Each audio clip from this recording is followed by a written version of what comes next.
I never believed in ghosts until I found the forgotten one in our basement, her body preserved for decades, her spirit anything but at rest. The storm had knocked out the power again. I needed to check the backup generator in the basement of Blackwood Mortuary. The old Victorian funeral home creaked around me as winter winds battered its walls. With only my flashlight cutting through the darkness, I descended the narrow wooden stairs to the basement. My family had run this place for 3 generations. When Uncle Henry died last month, I inherited everything. The business, the building, and apparently, secrets buried in its foundation. The basement always smelled of chemicals and old stone. As I checked the generator, my light caught something behind the ancient storage cabinets. Something that shouldn't be there. A small wooden door, painted the same color as the wall. I'd never noticed it before. I pulled the cabinets aside, feeling the temperature drop around me. The hinges protested as I opened the forgotten door, revealing a small storage room. And there she was, a casket, modest and covered in dust. Inside, preserved through some combination of the room's unusual coldness and old embalming techniques, lay a young woman. Her skin had the waxy appearance of someone embalmed decades ago, but hadn't deteriorated as expected. The preservation was unnatural. A small brass plate on the casket read, Jane Doe, 1952. Someone had prepared this woman for burial and then simply forgotten her. Left her in this hidden room for 70 years. I backed away, my scientific mind racing for explanations. That's when I first heard the whisper. Remember me? I convinced myself it was just the wind, finding its way through the old house's cracks. I needed to report this, to give this woman a proper burial. It was the right thing to do. That night, I couldn't sleep. Every time I closed my eyes, I saw her face. Around 3 a.m, I heard footsteps in the hallway outside my bedroom. Slow, deliberate steps that stopped right outside my door.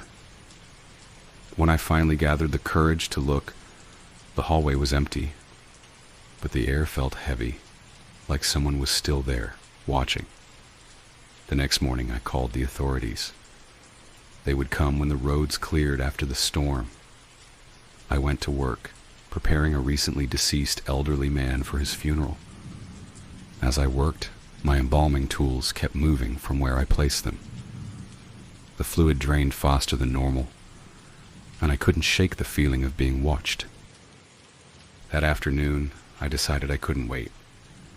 I would give Jane Doe a proper preparation myself. I went back to the basement and opened the hidden room again. For a moment, I thought the casket was empty. Then I realized she had shifted position. Her head was now turned toward the door, eyes still closed. I told myself there was a logical explanation.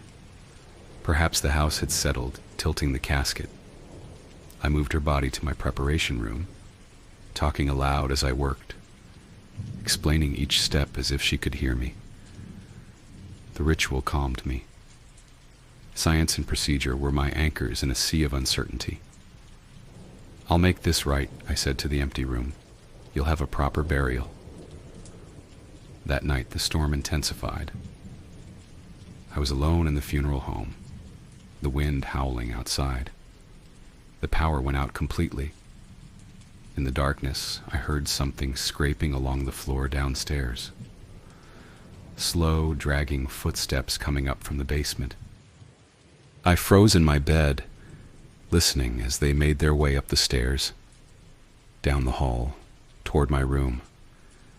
The footsteps stopped outside my door.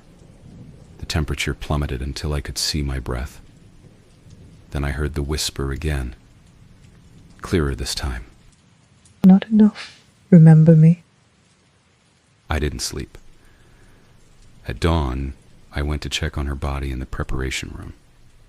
She was exactly as I'd left her, but something had changed.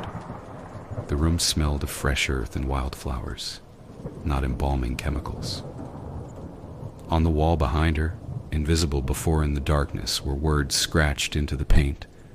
Say my name. I couldn't possibly know her name. The records, if they existed, would be buried in decades of paperwork. But I felt compelled to try something. I arranged a small private burial in our cemetery. I chose a quiet corner under an old oak tree. I engraved a simple headstone. Jane, remembered at last. 2025. The burial was just me and the local priest, who seemed uncomfortable throughout the brief ceremony. As we lowered her casket into the ground, the clouds parted for the first time in days. A single ray of sunlight illuminated her grave. I felt a moment of peace. It didn't last. That night, the dragging footsteps returned. Soil crumbled from the ceiling of my bedroom, landing on my bed. I smelled fresh earth and decay. The whispers surrounded me now, no longer coming from a single source, but from everywhere at once. Wrong name, wrong place. Remember me? In the morning, I found her grave disturbed. The earth had been pushed up from below, and the casket was now partially exposed. The priest refused to come back. There's something unholy about this, he said over the phone. Some souls don't want peace. I spent the next day searching through the mortuary's ancient records hidden in the attic. By nightfall, my hands were black with dust, but I'd found nothing about a young woman forgotten in 1952. Exhausted, I fell asleep among the papers. In my dreams, she stood before me. No longer the preserved corpse, but as she must have looked in life, young, with sad eyes. She led me through the mortuary to a different part of the basement I rarely visited. Behind a brick that looked slightly different from the others, she pointed. I woke with a start. It felt too real to ignore. The basement was colder than ever as I pried at the brick she'd shown me in my dream. Behind it was a small cavity containing a yellowed envelope. Inside was a photograph of a young woman and a handwritten note dated October 1952. My dearest Elizabeth, if you're reading this, I've taken the coward's way out. I cannot bear our secret any longer. Your father will never accept us. Forgive me for leaving you alone. All my love, Thomas. Elizabeth. Her name was Elizabeth. And she hadn't been forgotten. She'd been hidden. The photograph showed the same face as the woman in the casket. On the back was written, Elizabeth Caldwell, 1952. That night, I didn't wait for the storm to pass or authorities to arrive. I exhumed her makeshift grave and reburied her properly. This time I engraved, Elizabeth Caldwell, beloved, 1952 to 2025. I placed the photograph and letter in her casket. As I filled the grave, I spoke to her. I remember you, Elizabeth. I see you. Whatever happened to you was wrong, but you're not forgotten anymore. The ground beneath me trembled. For a terrible moment, I thought she was rejecting this burial too. Then I realized the soil was settling, accepting the casket in a way it hadn't before. The air around me warmed slightly. That night, I waited for the footsteps, for the whispers. The house remained silent. I slept peacefully for the first time in days. The next morning, I found a small wildflower growing on Elizabeth's grave, despite the winter frost. Impossible, but there it was. I felt a sense of accomplishment, of a job properly done. It lasted exactly 3 days. On the 4th night, I woke to the sound of crying. Not whispers now, but heart-wrenching sobs coming from the basement. I followed the sound, trembling with each step down the stairs. The hidden room's door stood open. Inside, the walls were covered with new writing, scratched deeply into the stone. He did this. I spent the next week in a frenzy of research. The local historical society, old newspapers, town records. I discovered that Elizabeth Caldwell had been the daughter of the town's wealthiest man in the 1950s.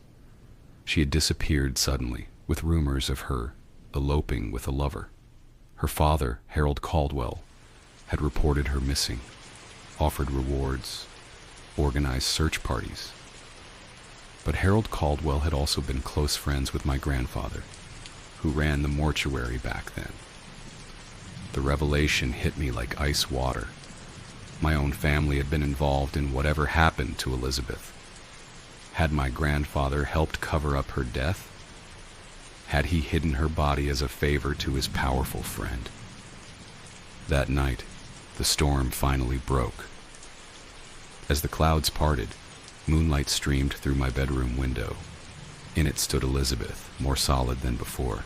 Her eyes burned with an unnatural light. She pointed at me, through me, beyond me. Justice. Her lips formed the word, though no sound came out. The next day, I broke through the wall in another part of the basement, following an architectural inconsistency I'd noticed on the old house plans. Behind it was another hidden space, smaller, empty except for a rusted knife and a man's pocket watch. Inscribed on the back of the watch, "To Harold from Margaret, 1935. Harold Caldwell, Elizabeth's father." I brought these items to Elizabeth's grave that night. The wildflower had grown impossibly tall, blooming despite the winter cold. "I understand now," I said to the grave. "Your father did this to you, didn't he? And my grandfather helped hide it." The wind picked up around me, swirling dead leaves in a circle. I placed the watch and knife on her grave. "I can make this right. I can tell everyone what happened. Your father's name is still honored in this town. His portrait hangs in the library. His charitable foundation still operates. But people should know the truth." The ground beneath the grave cracked. The wildflower wilted instantly, turning black before my eyes. The temperature dropped so rapidly that my breath crystallized in front of me. I realized my mistake too late. Elizabeth hadn't been pointing at me in accusation. She'd been pointing past me, to the photographs on my bedroom wall, to my family, to my grandfather. I ran back to the mortuary, to the attic records I'd been searching.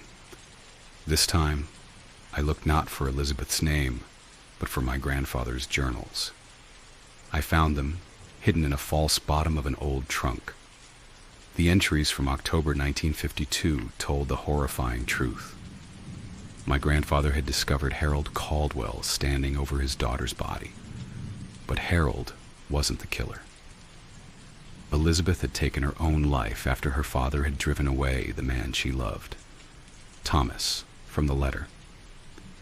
Harold, destroyed by guilt and concerned about scandal, had begged my grandfather to help hide the suicide. They had planned to secretly bury her later, but my grandfather died suddenly of a heart attack weeks after. Harold, either from guilt or fear, never came back for her body. She was truly forgotten, hidden away by the only two men who knew her fate. I returned to her grave with the journal pages. "I'm sorry, Elizabeth. I misunderstood. You weren't murdered. You were abandoned, even in death. Your father's shame and my grandfather's secrets left you in limbo." I burned the journal pages on her grave, watching the ashes mix with the soil. "I remember you. I know your truth now. You can rest." For a moment, the night air warmed. The wildflower on her grave straightened, its bloom opening once more. I felt a weight lift from the mortuary, from the town, from my shoulders. 3 days later, I found an old obituary that had been misfiled in the town records. Thomas Walker, age 24, found dead in his apartment on November 1st, 1952. Cause of death, suicide. Elizabeth and Thomas, both driven to death, both hidden away. That night I felt the mortuary shift around me. Not the subtle settling of an old house, but deliberate movement. The walls expanded and contracted like lungs. The floorboards rippled like water. I tried to run, but the front door wouldn't open. In the basement, the hidden room had changed. It was no longer small and forgotten, but vast and impossible. The walls had receded into darkness. In the center stood Elizabeth, and beside her, a young man I recognized from the Historical Society's photos as Thomas. They weren't at rest. They were waiting. "I don't understand," I whispered. "I remembered you. I honored you. What more do you want?" Elizabeth's mouth moved. This time, I heard her clearly. "Join us." I backed away as the floor began to sink beneath me, forming a third grave beside theirs.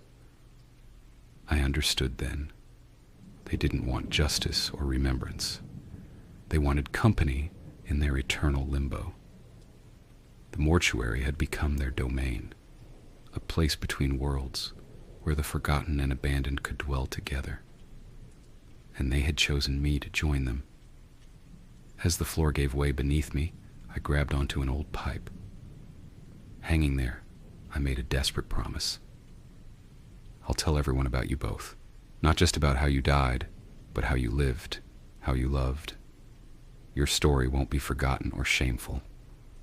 It will be remembered as a tragedy, as a failure of those who should have protected you." The sinking floor solidified. Elizabeth and Thomas remained, watching me with empty eyes. "Let me do this," I begged. "Then if you still want me to join you, I will." Slowly they faded. The room returned to its original dimensions. I collapsed on the floor, trembling. The next day I began writing their story. I contacted the Historical Society, the local paper, even descendants of the Caldwell family. I arranged for Elizabeth and Thomas to be properly buried side by side in the town cemetery, their real story engraved on a shared headstone. At the public memorial service, over 50 people attended, descendants of those who had known them, historians and curious townspeople. Their story touched something in the community, a reckoning with the town's hidden past. As the new headstone was unveiled, Elizabeth Caldwell and Thomas Walker, together in truth at last. I felt the air around us stir. For a moment, I thought I saw them standing beneath a nearby tree, hands joined, finally at peace. That night, the mortuary was quiet. The hidden room in the basement had collapsed in on itself, leaving only a solid wall where the door had been. The old records had crumbled to dust. It was as if the house itself had exhaled a long-held breath. I still run the mortuary. I still prepare the dead with care and science. But now I also ask their names, their stories. I write them down, remember them. No one who passes through my care will ever be forgotten again. Sometimes on quiet nights, I think I hear distant whispers from the basement. Not threatening now, but watchful, reminding me of my promise. I keep a wildflower on my desk, even in winter. Impossible, like so much I've witnessed. But there it blooms. A reminder that some things defy explanation, that the line between life and death isn't as clear as I once believed. I never believed in ghosts until I found the forgotten one in our basement. Now I know better. Some souls don't rest because they've been wronged. Others don't rest because they choose not to. And some, like Elizabeth and Thomas, don't rest until their story is told.